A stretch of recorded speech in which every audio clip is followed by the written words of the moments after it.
pasando ahí. Vamos a enlazar ahora con un colega periodista desde Chile, periodista de Bio Bio, que está reportando todo lo que sucede allí. Estamos en comunicación vía Skype con José María del Pino. José, ¿cómo estás? Alejandro Costanzo y Adrián González te saludamos desde Argentina, La Plata.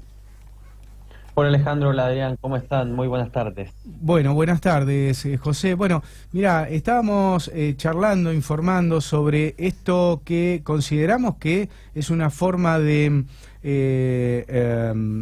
entender del gobierno, ¿no? Esto de Piñera, de decir, los escuché, nos sonaba parecido porque acá Mauricio Macri lo está utilizando en la campaña, los escuché, y por otro lado, esto de separar las aguas entre los delincuentes y el pueblo que se manifiesta. Creo que esto antes no era visto así por el gobierno, y por otro lado el paquete de medidas que entendemos que parece una suerte de maquillaje, y de pronto 20% de aumento en distintas cosas.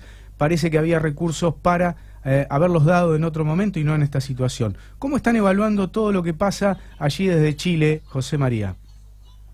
Bueno, hay hartos puntos de análisis en lo que tú mencionas, ¿no? Primero que todo, el paquete de medidas que da Sebastián Piñera es un paquete que tiene un costo de 1.200 millones de dólares.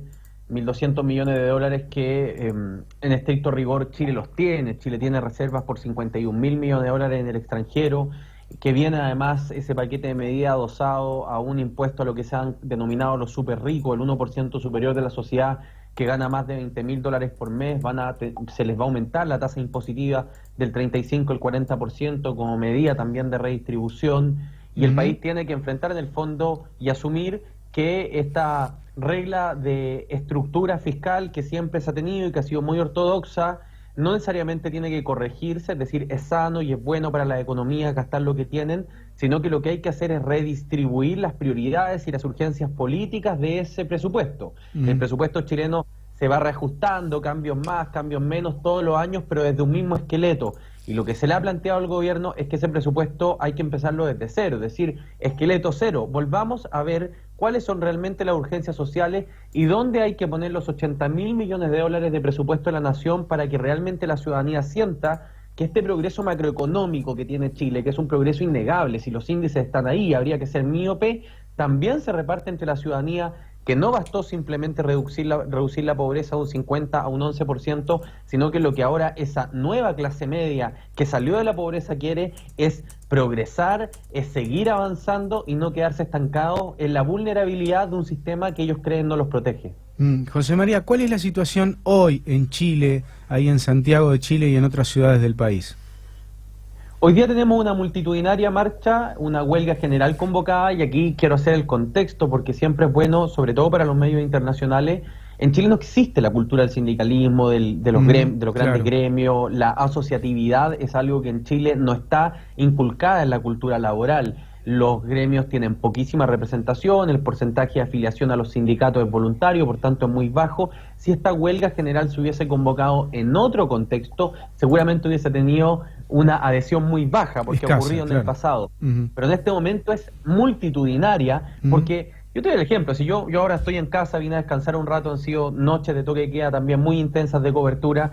Si yo bajara a mi esquina y me pongo a golpear una cacerola, te aseguro que llegan 30, 40 vecinos sin saber quién soy ni por qué estoy reclamando. O sea, esas son las circunstancias a las que se enfrenta el país.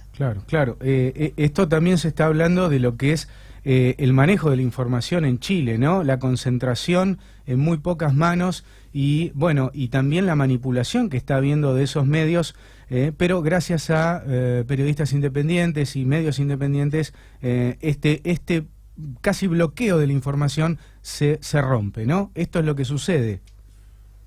Lo que pasa es que hay algo propio de la escuela del periodismo, ¿no? Yo soy periodista y a uno le enseñan que en la primera clase, cuando uno entra a estudiar periodismo, que no es noticia que un perro muerde a un hombre, es noticia que un hombre muerde a un perro. Evidentemente uno siempre, ante una simultaneidad de cosas que ocurren en el mundo, tiene que hacer una ponderación periodística.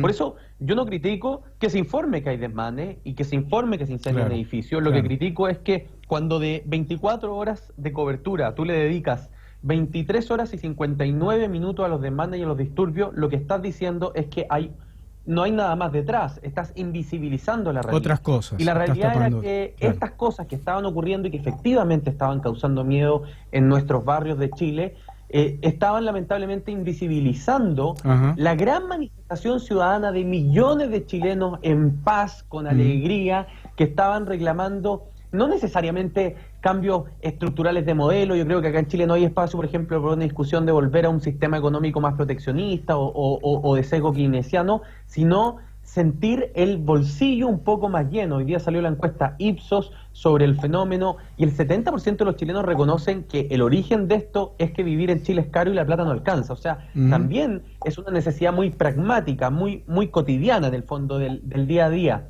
Eso estaba invisibilizado y la prensa cambió su eje una vez que los manifestantes empezaron a atacar los canales de televisión, no atacarlos violentamente, sino que a vociferar afuera de los canales, claro. interrumpir las transmisiones, empezaron a encarar a los periodistas en medio de las marchas, decirle, oye, ¿por qué está apuntando la cámara a la barricada si acá atrás hay 400.000 personas que están manifestándose pacíficamente? Claro.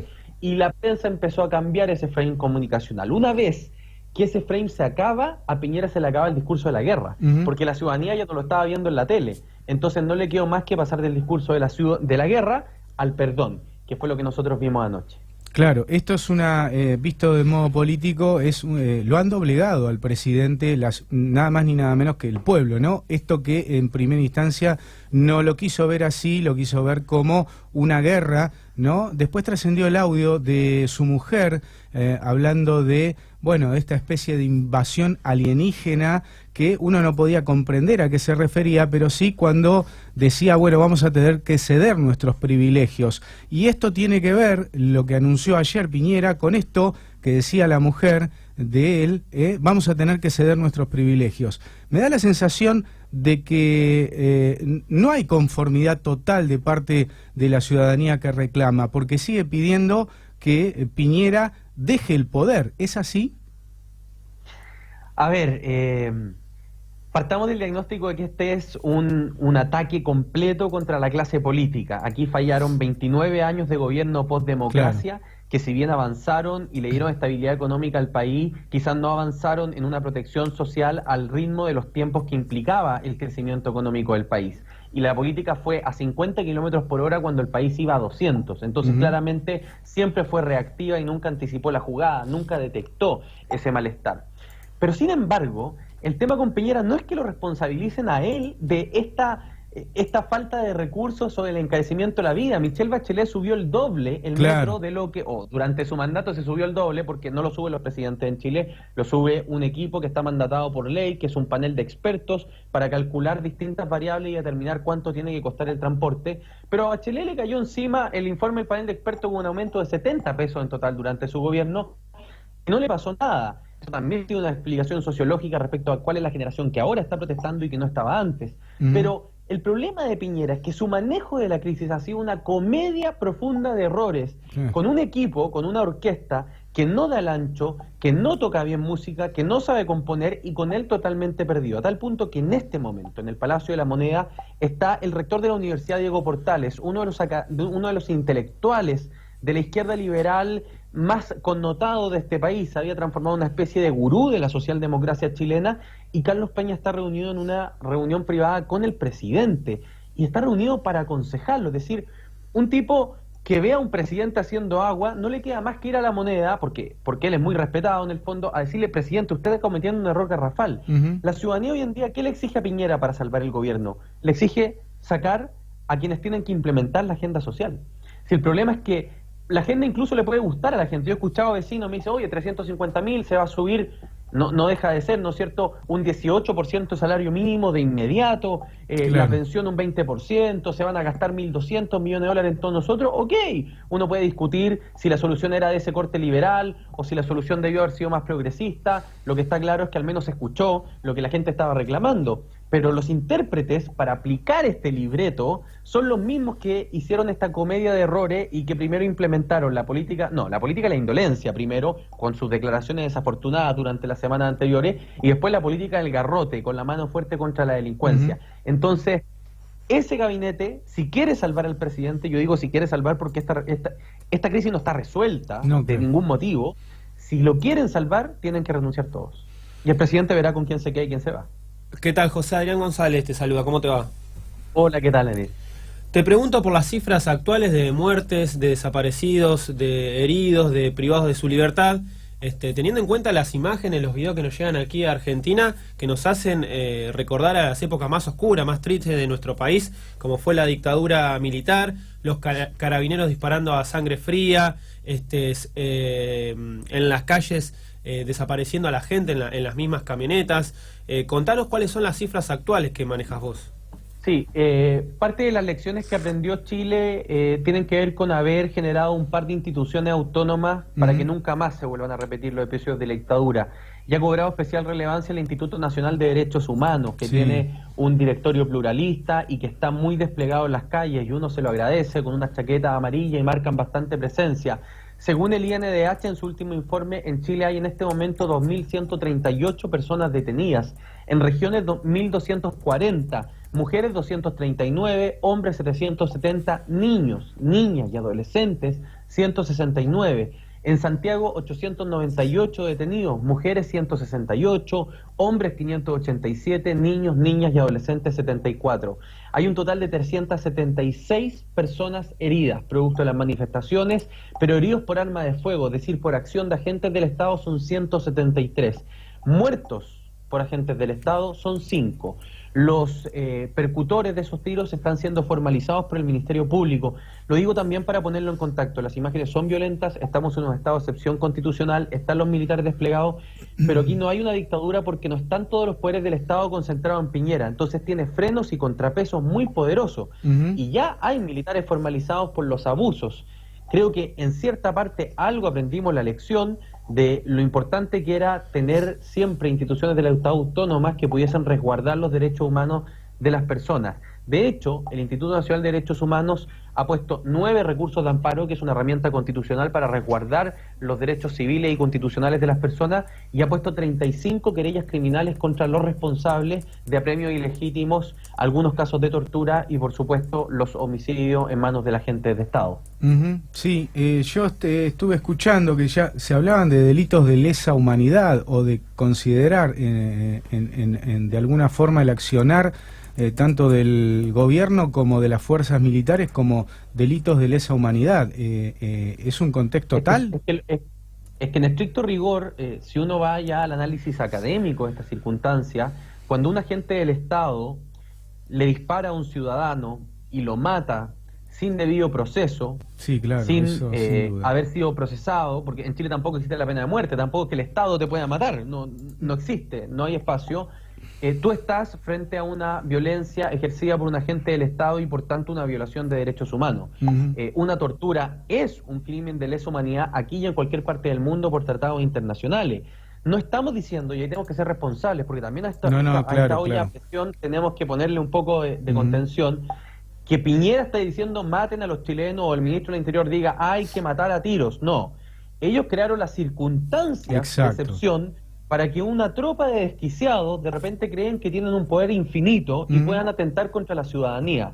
Pero en estricto rigor no es que el gobierno haya dado esa orden, de hecho, por el contrario, hemos podido ver en los pasillos de la Moneda al gobierno muy complicado con estos episodios porque deslegitiman su propia idea de resguardar la seguridad. Del mismo modo han trascendido videos de agentes de seguridad robándose cosas, elementos de comercios o abusos a personas, y esto que vos decías que es dispararle así a quemarropa a la gente también. Ayer pudimos ver un video en donde transitaba una camioneta por la noche y se caía una persona que llevaba la camioneta, aparentemente no sabemos si estaba muerta o no, después los agentes la revisaron y después creo que se la llevaron, pero digo, en la situación del estado de sitio todo esto era una imagen muy dura, desde aquí, desde Argentina. Es duro para todos, es duro para mí que soy hijo de la democracia de este país. Yo nací el año 88, el año que la ciudadanía le dijo que no a Pinochet, un par de meses antes del plebiscito del 88, tengo 31 años. Yo soy parte de la generación que está protestando. Y esa generación está protestando básicamente porque como somos hijos de la democracia, no tenemos las ataduras ni el miedo a la autoridad del pasado. Y hemos crecido entendiendo que la libertad de expresión y el derecho de movilización son derechos humanos inherentes y están garantizados por nuestra Constitución. Una Constitución que, por cierto, fue redactada y promulgada en dictadura, Sí, sí. pero está resguardado, Claro. igual. Y esa generación, el 2006, eran adolescentes y paralizaron el sistema secundario, exigiéndole a Michelle Bachelet cambios profundos al sistema. El 2011 le exigieron a Sebastián Piñera cambios profundos al sistema educacional universitario.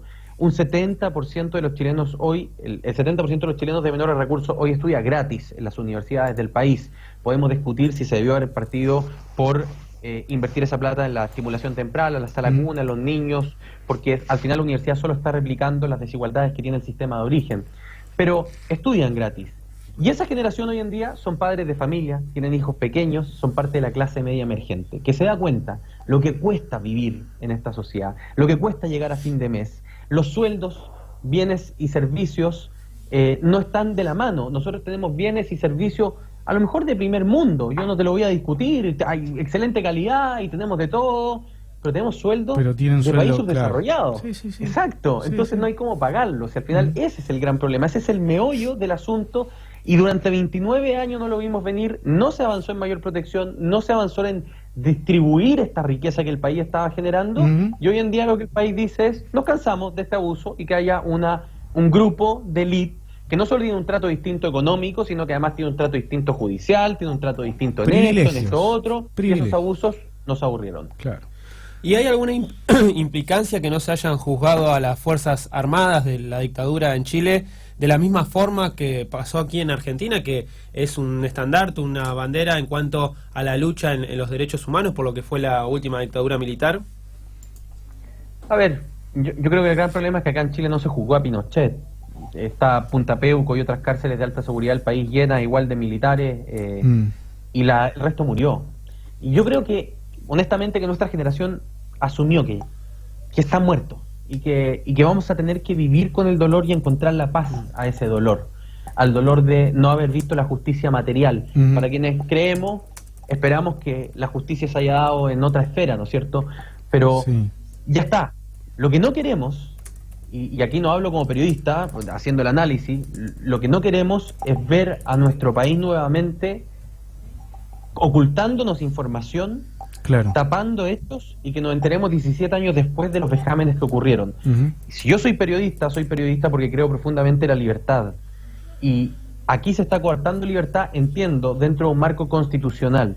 Pero ese marco constitucional no te ampara para hacer lo que quieras. O sea, yo entiendo, y se los digo, teníamos miedo el sábado en la noche, teníamos miedo el domingo en la noche. Muchos barrios de esta ciudad necesitaban resguardo militar, pero ese resguardo militar no tenía que llevar de la mano ningún tipo de vejamen o de abuso. Claro. Entonces, eso es lo que nosotros queremos revelar, y a mí me ha tocado trabajar muy de la mano estos días con prensa internacional, entre ellos muchos medios argentinos, intentando demostrarles la película completa, sin nadie va a discutir.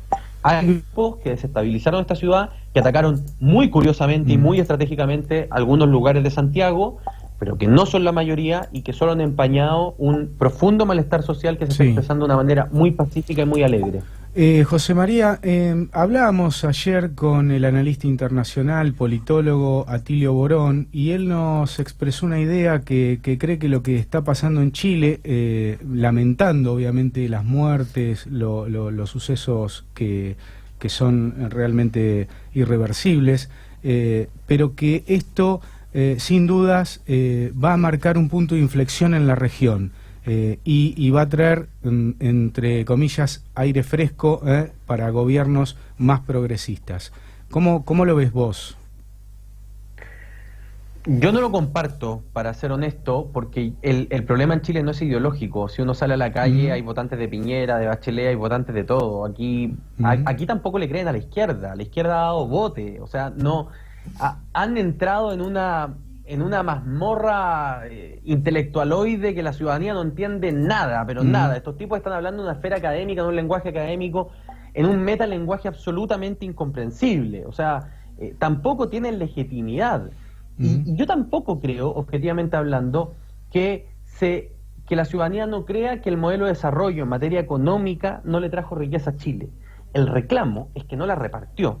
Entonces, Bien. el paso que se debiese dar dentro de Latinoamérica es entender que el modelo chileno en materia macroeconómica, de entender que la economía abierta al mundo sí genera riqueza, pero que si no hay una regulación y un rol del Estado activo en la redistribución de esa riqueza, el país se te transforma en un polvorín. Claro. Entonces, ese equilibrio creo que va a ser sano para la región. Más allá del ideologismo, de si gobierna el progresismo, si gobiernan los liberales, para la región va a ser sano saber que nos está forzando este mensaje de la ciudadanía chilena a buscar puntos de encuentro que equilibren lo mejor de cada uno de los sistemas en pos del desarrollo de nuestro continente. ¿Alguna novedad de último momento? ¿Alguna información de parte del gobierno más allá de lo que fue las medidas de Piñera en el día de ayer? Sí, perdón que mire el celular, pero dale, estaba precisamente tranquilo. revisando información que haya llegado. Tenemos más o menos 400.000 chilenos manifestándose pacíficamente en el centro de Santiago ahora. Mucha gente. Son cerca de 100.000 en Concepción. Tenemos ciudades de Chile donde nunca habían habido manifestaciones de 20.000, 25.000 personas con esas manifestaciones activas. Hasta el momento marcha en paz. Los hechos de violencia lamentablemente siguen cayendo en la noche. Anoche se quemó un centro de abastecimiento importante en el centro de Talca, murieron 2 personas en un enfrentamiento civil. Uno de los vecinos, ebrio, se subió al auto e invistió contra un grupo que estaba manifestándose en horario de toque de queda y mató a un niño de 5 años y a su acompañante. En la noche sigue siendo muy compleja aún, pero me parece que en el día, al menos mientras la luz del sol golpea, existe ya un poco más de tranquilidad. No desde la perspectiva del enojo de la sociedad y de la búsqueda de soluciones, sino que de esos violentistas que lamentablemente, y aquí hago la autocrítica incluso como medios chilenos, nosotros decidimos darle el loop eterno a esos 50 manifestantes que tiran piedra a carabineros, se repliegan, vuelven a tirar, y ese es un loop. Y es un loop que sea todo el día. Si uno va a Plaza Italia ahora se está dando. Claro. Es una esquinita. Pero atrás hay 400.000 personas bailando. Esa es la diferencia. Y claro. esta es lo completo que hay que mostrar esta circunstancia. Se decide mostrar eso como lo malo para desalentar la movilización y no realmente la cuestión de fondo. ¿Crees que lo importante, lo de fondo, va a cambiar en algo más allá de que repartan un poquito de dinero? Porque digo, esto me parece que me da la sensación de que repartir un poquito de dinero no es la solución de fondo. Digo, que la educación sea más accesible. Hablábamos el otro día con un colega tuyo chileno que vive en Argentina y nos contaba que la madre terminó en el 83 la universidad y la terminó de pagar en el 2003, 20 años después. Digo, esto sería cambiar la cuestión de fondo, ¿no? Que la salud, que el agua, que los servicios no sean dolorosos para todos y para la vida cotidiana, ¿no? Digo, ¿crees que esto va a cambiar un poco más? A ver, nuevamente una distinción. En este momento lo que anunció Piñera fue una agenda de choque, de shock. Bajar la tensión de esto con dinero en el bolsillo de las personas. Eso todos lo sabe la oposición, lo saben todo el mundo, porque de alguna manera hay que dar paso a la discusión de los procesos de fondo que son más lentos.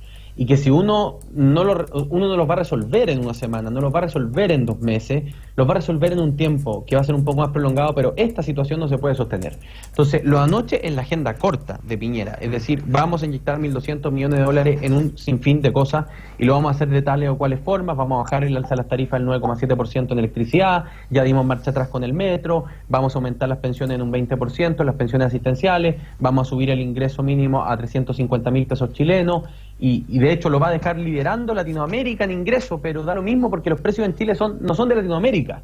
Entonces, son de Europa. Eso es puntual.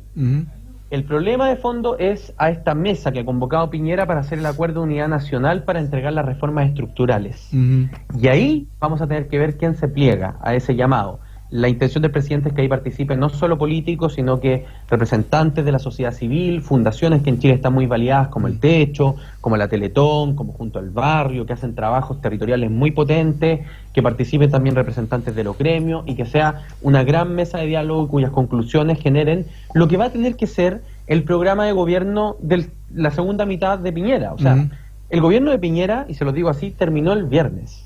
De ahora en adelante, Piñera va a tener que gobernar con la agenda que la gente le ha impuesto. Claro. Y vamos a juzgarlo al final de su mandato por cómo administra esta nueva agenda. Ese es el punto de fondo. Pero su programa de gobierno las causas por las que fue electo en Chile acabaron el viernes. Su gobierno quedó out. De ahora en adelante él tiene que administrar nuevas circunstancias y vamos a ver cómo reacciona a ello.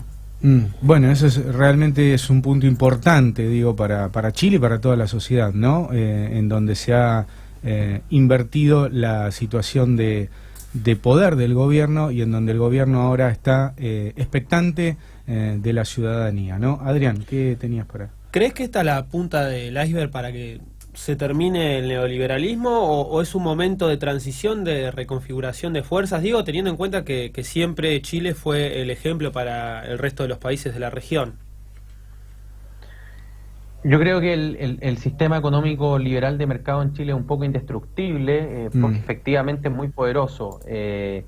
Y tampoco me atrevería a decir con la autoridad que dicen algunos que la ciudadanía no crea en ese sistema. Yo creo que lo que la ciudadanía entiende que no funciona es cómo lo están distribuyendo. Sí, sí, quedó claro. Incluso si uno escucha a los socialdemócratas chilenos, a la exconcertación, nadie renuncia al modelo de mercado. O sea, nadie renuncia a tener tratado de libre comercio.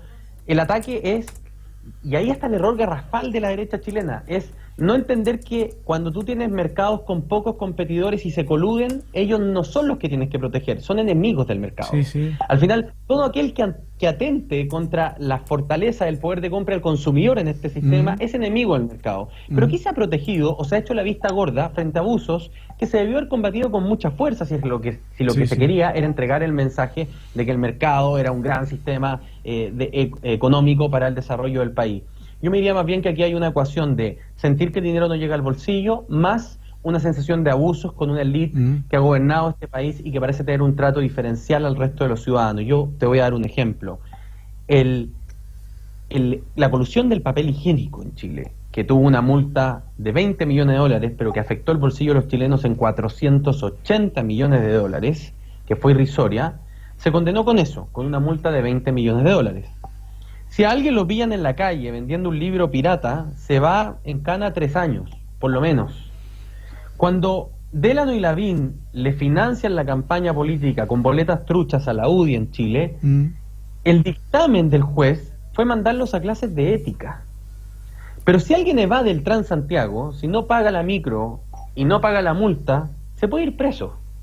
Entonces, ese al final del día es la sensación de abuso, más el sentir de que no hay plata en el bolsillo, que yo creo que es la ecuación.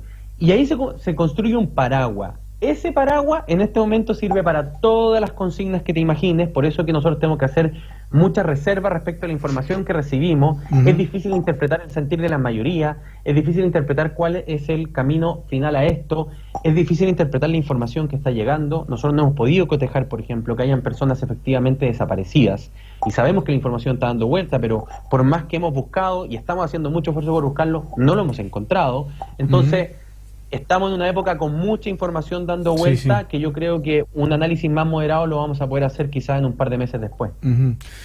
José María, te agradecemos mucho la comunicación y la información que nos has dado desde Chile. Aquí dos situaciones en particular, estamos en un contexto electoral. El domingo se va a elegir presidente por 4 años más, supongo que estás al tanto de esa situación. Sí, lo he seguido muy de cerca. Claro, y en particular el presidente Mauricio Macri siempre ha utilizado como modelo al modelo chileno, como justificación a sus políticas al modelo chileno, con lo cual esto de alguna manera es un pequeño golpe que se le da a la figura de Mauricio Macri, digo, no tomando como lo que está sucediendo ahí como algo positivo para nosotros, todo lo contrario, digo, pero Mauricio Macri lo evalúa así y de otra manera, y por el otro lado es, bueno, la vuelta de alguna manera de un gobierno que se fue atacado por Mauricio Macri por sus políticas y que ahora, vos fíjate, vuelve con el voto de la gente y con un voto realmente contundente por las políticas que ha aplicado el propio Mauricio Macri. Sí. Para nosotros es tan incomprensible el fenómeno del kirchnerismo como para ustedes la crisis de Chile, para ponérselo en contexto. O sea, acá con los dineros acreditados de corrupción del kirchnerismo, sería impensable que en Chile una coalición así volviera a gobernar, al menos en el corto plazo. O sea, ahí efectivamente hay hechos que, así como para ustedes, nuestra situación son muy incomprensibles, para nosotros muy incomprensible a ellos. Eso no quiere decir que acá hay una opinión mayoritaria, incluso en los pasillos de la derecha chilena, de que el gobierno de Macri ha sido una inaptitud brutal. Eso también es real, es un dato de la causa. Pero yo creo que los países viven procesos complejos. Sabemos también que esto que está ocurriendo en Chile está repercutiendo en la elección de Uruguay. Efectivamente habían varios candidatos, entre ellos la Calle Pou, que se perfila como quien va a combatir en segunda vuelta contra el Frente Amplio. Podría ser afectado porque también han hecho alusiones al modelo chileno. Pero yo creo que es propio de la contingencia que vive Sudamérica, desde los gobiernos progresistas primero, que después algunos se desvirtuaron en dictaduras, como el caso de Venezuela, otros que cayeron por otras razones, después esta ola de gobiernos de derecha que se ha terminado radicalizando con la elección de algunos gobiernos de ultraderecha.